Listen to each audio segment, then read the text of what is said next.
Are you struggling with all the information there is to know to become a helicopter pilot? Welcome to Helicopter Online Ground School.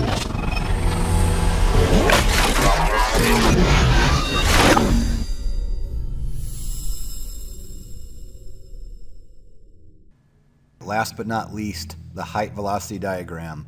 I love talking about this one. This one you really need to understand. You have the upper shaded area that you can see there marked in red, and we have the lower shaded area of the height velocity diagram. These are the two areas that you must avoid when flying helicopters. Every helicopter has a height velocity diagram. You have the upper shaded area. If you have an engine failure in that upper shaded area, you do not have enough altitude and airspeed to complete a successful auto rotation. These diagrams were designed at the factory. Guys with tons of experience went out and tested this thing and took it to its limits, and that's what it's all about. It's showing what the average guy is going to be able to and not be able to do if he has an engine failure. If you're in the lower shaded area and you have an engine failure, when you go to flare, you're going to bang your tail boom and wreck the aircraft. They're showing you the recommended takeoff profile. As you get moving forward in the helicopter, you're gaining speed little bit by little bit, and as you go faster, you can see there that they want you somewhere before 50, around 40 or so in that general vicinity. They want you to start climbing up. And then once you come up out of that takeoff profile, then you have a little more leeway for handling an engine failure if the engine quits. You're then going to have airspeed, you're going to have altitude, engine stops, you've got somewhere to go. So you could be,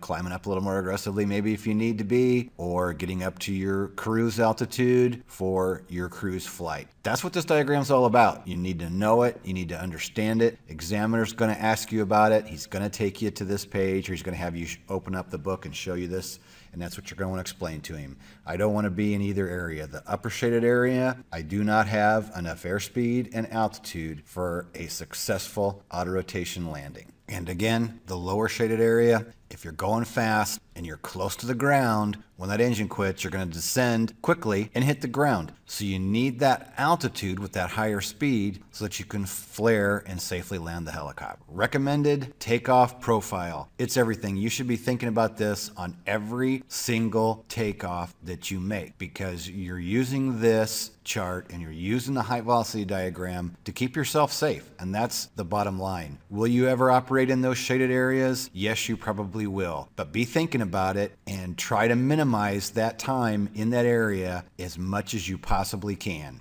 You get out into the real world and you're flying EMS, you operate in that height velocity diagram quite often and you don't really have any choice. But for training, using a big old runway, you got lots of room, you want to avoid those shaded areas. Helicopterground.com